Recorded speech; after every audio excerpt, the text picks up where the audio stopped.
Bien, ante todo, muy buenas tardes con los jóvenes de la institución educativa Jesús Nazareno de Andahuaylas. El día de hoy vamos a tocar el curso de Historia del Perú en los temas del gobierno del señor José Rufino Echenique y también de Ramón Castilla Marquesado. Este es un tema para los estudiantes del tercer año de educación secundaria del Colegio Jesús Nazareno de Andahuaylas.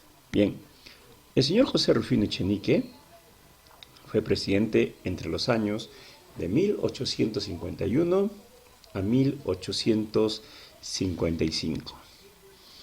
En las elecciones de 1850, el presidente Ramón Castilla auspició la candidatura del señor José Rufino Echenique, quien con el apoyo de sectores conservadores y otros candidatos se presentaron a las elecciones. ¿Y quiénes fueron los candidatos? Uno de ellos fue el general Manuel Ignacio de Vivanco Altamirano, apoyado por élite arequipeña y algunas zonas del norte del país. También estuvo el señor Domingo Elías. Él era civil, fundador del Club Progresista, apoyado por los hombres de negocio e intelectuales liberales. Este grupo fue el primer intento de la formación de un partido civil dentro del territorio peruano o en la historia de la República Peruana.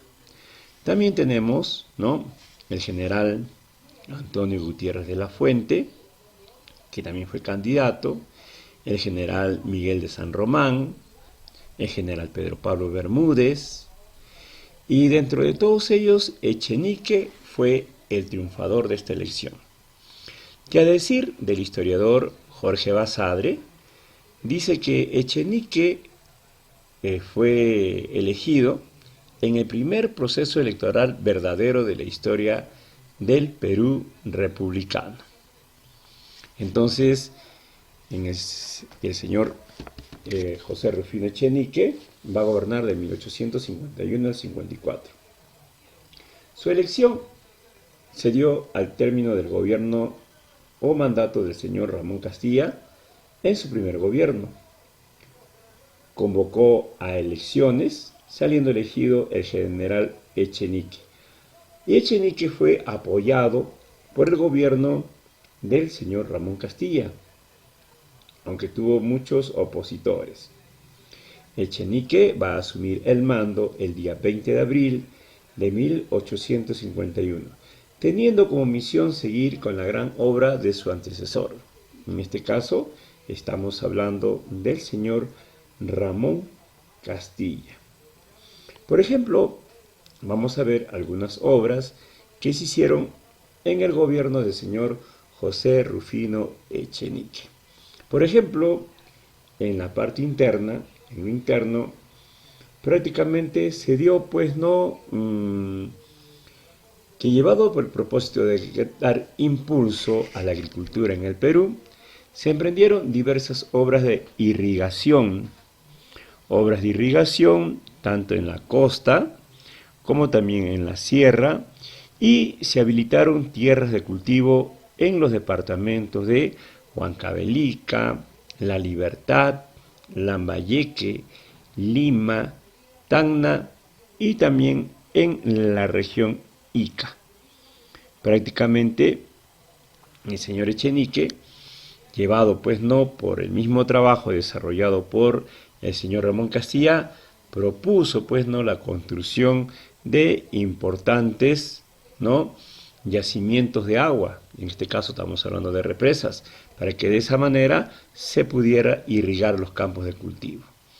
También, asimismo, se construyen excelentes caminos para unir la costa con el interior del país. Prácticamente se construyó también lo que es la vía ferroviaria, la vía ferroviaria que en ese entonces unía Tacna y Arica, y también la carretera Arequipa al Cusco y la de Lima a Matucana. La más importante fue la de Tacna Arica, y también terminó por embellecer la capital mediante las avenidas y la Alameda de los Descalzos que se dio en aquel entonces. En lo que respecta a la inmigración, ¿no?, el señor Echenique decía que si el Perú era atrasado, era por culpa de los indígenas. Y el señor Echenique era amante de la raza blanca. Por eso él va a fomentar la inmigración alemana. Pero no solamente alemana, sino también tuvimos, ¿no?, por ejemplo, la migración de vascos, que eran españoles, alemanes, irlandeses. ¿Cuál era la finalidad? La finalidad era unir esa raza blanca y que la raza blanca se vaya, como dice, ¿no?, mezclando con la raza indígena o la raza nativa, y de esa manera tener gente diferente, con otro tipo de pensamientos. Y de esa manera los alemanes, por ejemplo, les cedieron tierras, les dieron materia para que pudieran trabajar, y se instalaron en las zonas de Posuso, Chanchamayo y San Ramón. Como dice la aristocracia peruana, admiradora de la raza blanca europea, planteó que si éramos un país atrasado era porque la mayoría de la población era de raza indígena. Y si queríamos salir adelante de ese atraso, deberíamos poblar, mejor dicho, nuestro territorio de blancos alemanes, austriacos, irlandeses, españoles y vascos. Tal es así que, por ejemplo, en la zona de Posuso, tenemos, por ejemplo, una sociedad de alemanes que parece que se hubieran quedado dormidos en el pasado, que todavía siguen vistiendo con ropas antiguas, que siguen todavía estando en esa zona con creencias de aquellos tiempos. Por eso dice el Estado prácticamente fomentó una política de colonización en los territorios de la selva peruana por pobladores europeos, dándoles muchas facilidades para poblar territorios y perjudicando a los pobladores nativos, quienes no se les reconocía derecho a asegurar prácticamente sus propias tierras. En el aspecto político e internacional, se firmó un tratado fluvial con Brasil. Este tratado se va a firmar el 23 de octubre de 1851. Este tratado se le denomina Tratado de Bartolomé Herrera da Ponte Ribeiro, porque ellos fueron los plenipotenciarios, tanto de Perú como de Brasil, en firmar este tratado fluvial con Brasil, lo cual el Perú le cedió un territorio a los brasileños, ¿no?, que es el territorio de San Ildefonso, como tenemos acá, San Ildefonso, y Brasil, ¿qué nos cedió a nosotros? Nos cedió la libre navegación por el río Amazonas. ¿Hacia dónde? Hacia el territorio de lo que es el Océano Atlántico. Entonces, hoy en día el Perú es un país bioceánico. ¿Qué quiere decir bioceánico? Que tenemos salida por dos océanos. Podemos salir por el Océano Pacífico, desde Tumbes hasta Tacna, como también podemos salir por el Océano Atlántico, utilizando las aguas del río Amazonas y salir de esta manera al Atlántico para poder dirigirnos a la zona oriental de América y también a los territorios de África y Europa, ¿no? Entonces, el Perú es un país bioceánico.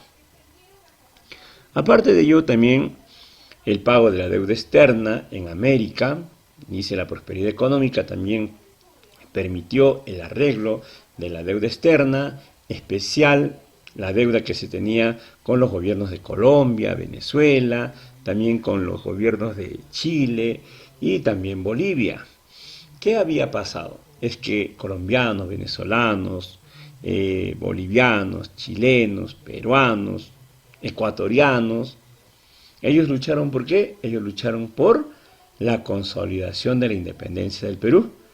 Y entonces muchos de ellos dejaron su vida, ofrendaron su vida por la consolidación de esta independencia, y el Perú se encargó de reconocer esta deuda. Este hecho es poco conocido en la zona de Latinoamérica. Continuó el pago de la consolidación de la deuda interna, donde Echenique reconoció pago de las deudas con montos 4 o 5 veces más alto que lo realmente endeudado. ¿Qué había pasado? Aquí se va a dar el llamado despilfarro fiscal. Quiere decir que el señor Ramón Castilla en su primer gobierno había prácticamente pagado casi el 70% de la deuda. Inclusive con Inglaterra, que le debíamos 19 millones de libras esterlinas, ahora solamente ¿cuánto le debíamos? Solamente le debíamos 6 nada más. Pero Echenique dijo que él había logrado pagar toda esa deuda que se tenía con el país de Inglaterra. Entonces, esto hizo pues que la población se logre escandalizar. Esto se llama el escándalo de la consolidación, y se va a iniciar una guerra civil entre los años de 1854 hasta el año de 1855. Entonces, de esa manera, el señor Ramón Castilla se va a rebelar contra el gobierno del señor José Rufino Echenique. Como dice la historia, ¿no? Ramón Castilla lo puso y el mismo Ramón Castilla se encargó de sacarlo. Cuando Ramón Castilla lo saca al señor Echenique, él antes había estado en el territorio de Huancayo, en Junín, y Castilla prometió la manumisión.